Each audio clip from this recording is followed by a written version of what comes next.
Então, pessoal, vamos fazer essa aula aí de heredograma. Geralmente, na genética, o pessoal tem medo do heredograma, mas tem medo à toa, tá? A gente vai começar devagar, que eu vou falar dos heredogramas relacionados às relações de dominância, que a gente já aprendeu. Mas existe heredograma para vários tipos de genética aí pra gente, né? Para várias questões de genética diferentes, cromossomos sexuais, genes holândricos, tem vários tipos. Vamos começar pelo mais básico, para você entender o heredograma. Depois que você entender, você consegue fazer tudo. Primeira coisa, o heredograma nada mais é do que um texto. Só que ia ficar muito longo esse texto. Quando eu quero representar muitos integrantes da família, vai ficar muito longo esse texto. E o que a gente precisa fazer? A gente precisa colocar símbolos para facilitar a interpretação. Então, geralmente, o heredograma está representando uma característica de uma família, tá bom? E o que representa? Quadradinho representa o sexo masculino. Tanto pode ser da população humana, de animal, planta, sexo masculino. Bolinha, sexo feminino, tá bom? Nesse caso aqui, essa representação do quadradinho ligado na bolinha está representando o que é um casal, tá bom? Esse outro esquema aqui embaixo está representando que é um casal com duas filhas e um filho.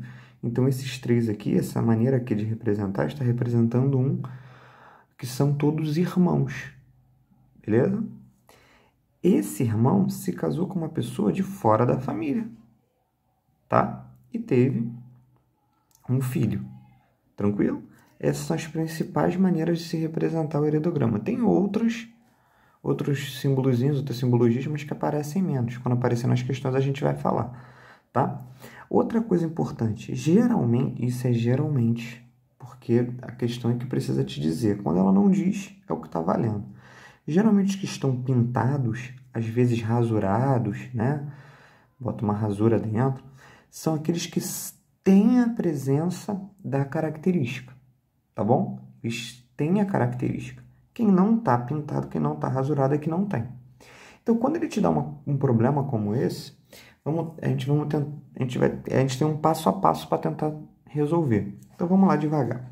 Considere o heredograma abaixo, no qual os indivíduos negros são portadores de uma determinada característica. Aí ele vem me perguntando uma opção de coisa aqui embaixo. Ele quer incorreto. Trata-se de uma característica autossômica recessiva? Pô, Vinícius, ele não disse nada. Como é que eu vou saber? Galera, para autossômico, existe um macetinho, tá bom? Como assim macete?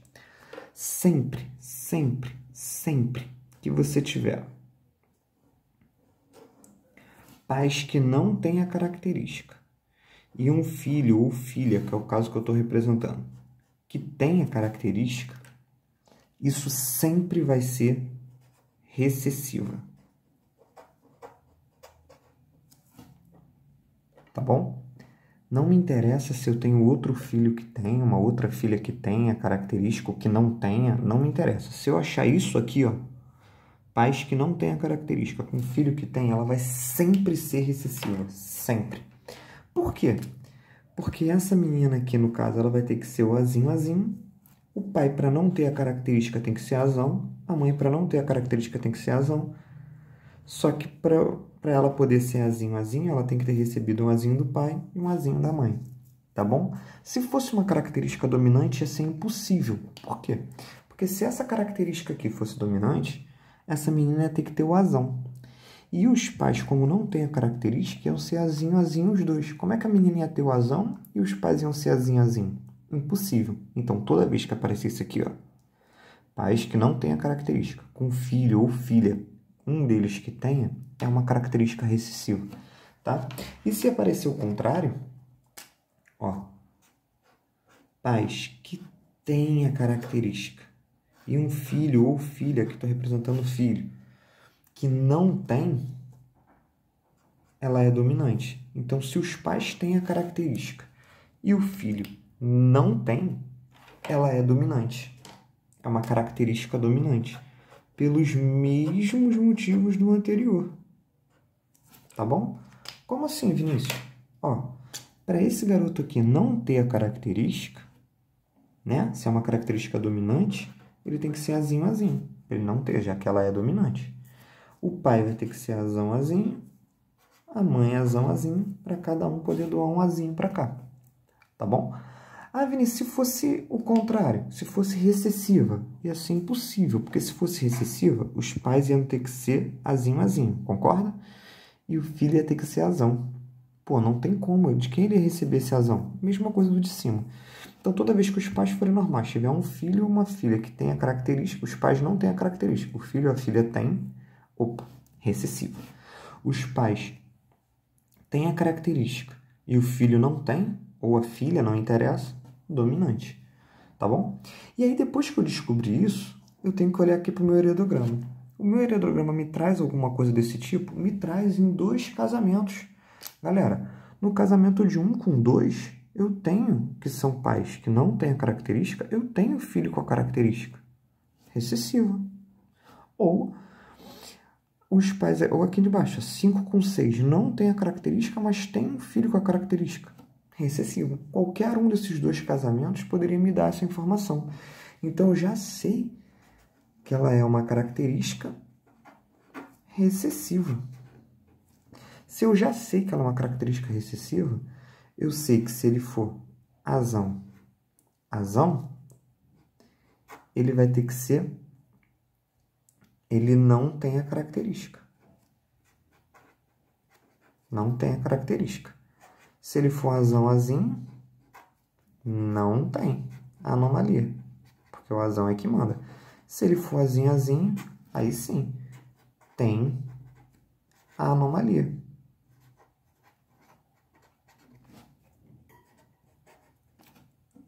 Tranquilo? Depois que eu fiz isso, o meu próximo passo no heredograma tem que ser colocar todos que eu tenho certeza. Todos que eu tenho certeza qual é o genótipo. Como assim? Pô, galera, não é uma característica recessiva. Esses 2 aqui não estão pintados? Então, se eles não estão pintados, eles não têm anomalia? Eles têm anomalia, não é isso que a gente combinou? Então, esse cara aqui tem que ser azinho, azinho. Esse aqui tem que ser azinho, azinho. Os demais, eu tenho certeza que eles são azão. Agora, azão o quê? Não sei. Vamos começar a investigar. Pensa. Se esse cara aqui é azinho, azinho, significa que ele recebeu um azinho do pai e um azinho da mãe. Beleza? Para ele ter os 2 azinhos, ele tem que ter recebido um do pai e outro da mãe. Lembra que é metade de cada um, tá? Para esse cara aqui ser azinho, azinho, significa que ele recebeu um azinho do pai e um azinho da mãe. Mole. Vinícius, e o 3? O 3 a gente não tem como saber. Por quê? Porque por essas informações aqui ainda não é o suficiente para me determinar. Porque ele pode ter recebido o azão do pai e o azão da mãe e pode ter ficado azão, azão. Ou ele pode ter recebido o azão do pai e o azinho da mãe e ter ficado azão, azinho. Pode ter recebido o azinho da mãe e o azão do pai e ter ficado azão, azinho. A única coisa que eu tenho certeza é que esse cara aqui não é azinho, azinho. Por quê? Porque se ele fosse azinho, azinho, ele ia ter que estar pintado. Ele não tá. Na verdade, essa menina, né? Porque é uma bolinha. Tá bom? Aí ele está me pedindo a incorreta. Trata-se de uma característica autossômica recessiva? Isso é correto. Ele quer a incorreta. O genótipo 3 é certamente azão, azinho? Não é, não. Eu sei que ele é azão. O outro, eu não tenho como descobrir. Não é certamente. Os indivíduos 4 e 7 apresentam os mesmos genótipos e fenótipos? Vamos ver. 4 e 7 apresentam os mesmos genótipos? Sim. E os mesmos fenótipos, ou seja, as mesmas características? Sim, os 2 têm anomalia. Então, essa daí está verdadeira.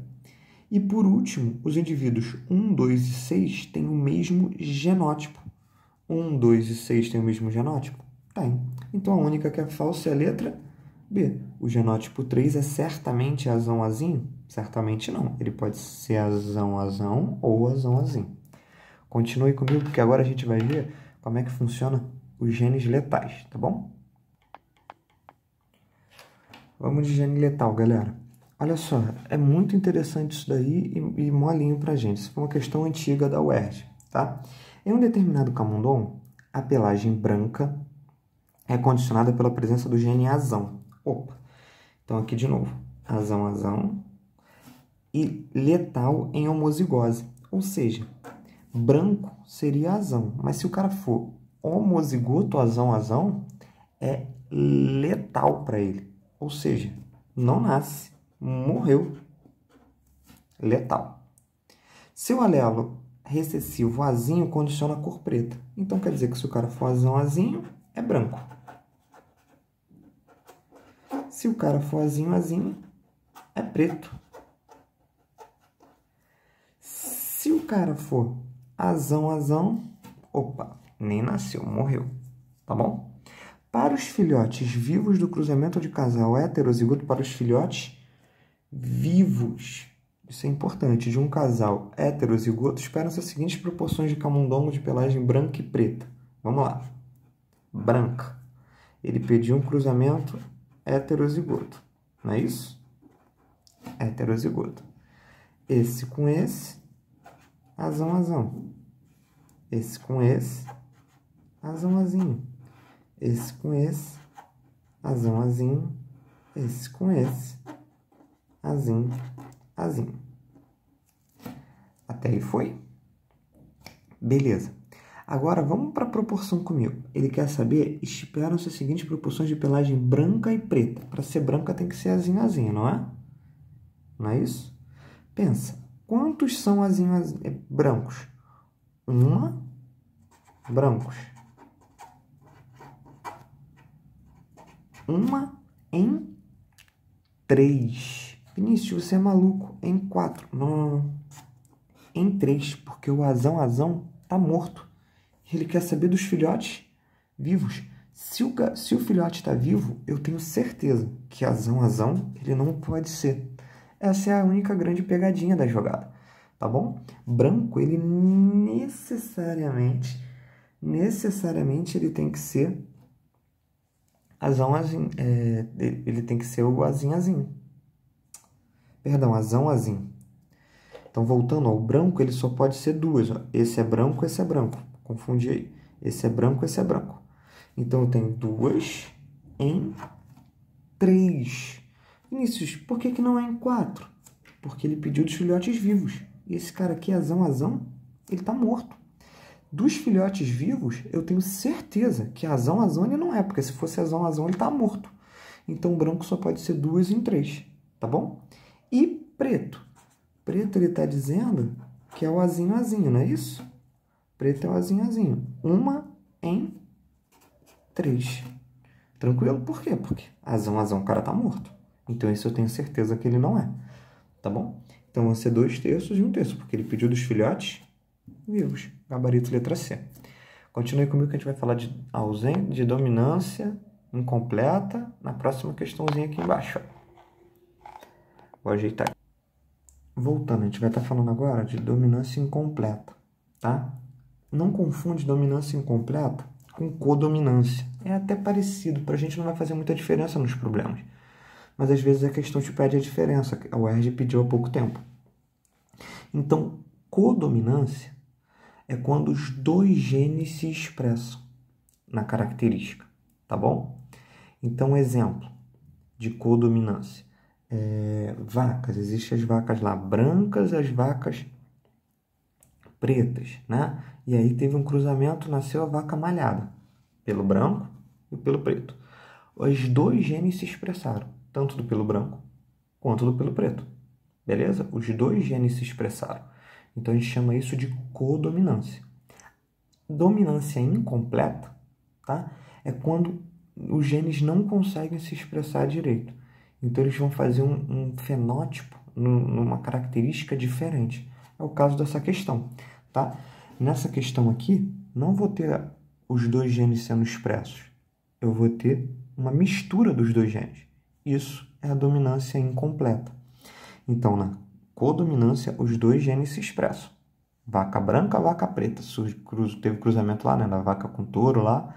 Surgiu um descendente malhado, preto com branco.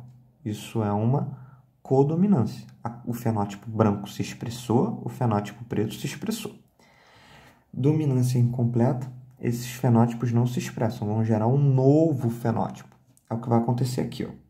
Dominância incompleta ou semidominância ocorre quando alelos em heterozigose promovem efeitos diferentes do fenótipo em relação ao homozigote, de homozigose. Em plantas maravilhas, os genótipos abaixo influenciam nos seguintes fenótipos. Aí ele botou Bzão, Bzão é vermelha, Bzão, Bzinho, Bzinho branca, só que o Bzão, Bzinho é rosa. Então, ó, o Bzão, Bzinho nem é vermelha, nem é branca.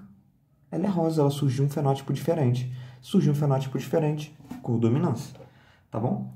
Em um cruzamento de uma maravilha vermelha e uma branca, nasceu em F1 90 maravilhas rosas. Todo mundo nasceu rosa. Com a porcentagem de indivíduos de cor vermelha. Opa, se todo mundo nasceu rosa, concorda que todo mundo aqui tem que ser Bzão, Bzinho? Beleza. Então ele pede. Com a porcentagem de indivíduos de cor vermelha, ocorrerá se autofecundarmos duas maravilhas de F2. Então, ó, se eu pegar Bzão, Bzinho, que é a rosa. Todo mundo nasceu rosa. Beleza? Olha o que ele falou. Ele pegou uma vermelha, Bzão, Bzão, cruzou com uma branca, Bzinho, Bzinho. O cruzamento nasceu todo mundo rosa. Todo mundo nasceu rosa. Ou seja, todo mundo nasceu Bzão, Bzinho. Foi? Aí ele quer pegar esse Bzão, Bzinho e cruzar com outro Bzão, Bzinho. Ah, Vinícius, isso não é rosa, isso é roxo. Tá bom, gente, não tem rosa aqui, tá? O rosa quase não vai sair, que ele tá muito claro. E aí, o que vai acontecer? Esse com esse, Bzão, Bzão. Esse com esse, Bzão, Bzinho. Esse com esse, Bzão, Bzinho. Esse com esse, Bzinho, Bzinho. O que ele tá pedindo? Ele tá pedindo qual é a proporção de vermelhas. Vermelha tem que ser o quê? Bzão, Bzão. Uma chance em 4. A vermelha, eu só vou ter uma chance em 4, que é a mesma coisa que 0,25, que é a mesma coisa que 25%. Beleza? Deixei uns exercícios lá para vocês fazerem. E semana que vem a gente corrige, continua nessa vibe. Corrige o exercício e vai para a próxima. Corrige o exercício e vamos para a próxima. Tá bom? A gente deve começar grupos sanguíneos na próxima. Tá bom? Beijão, galera.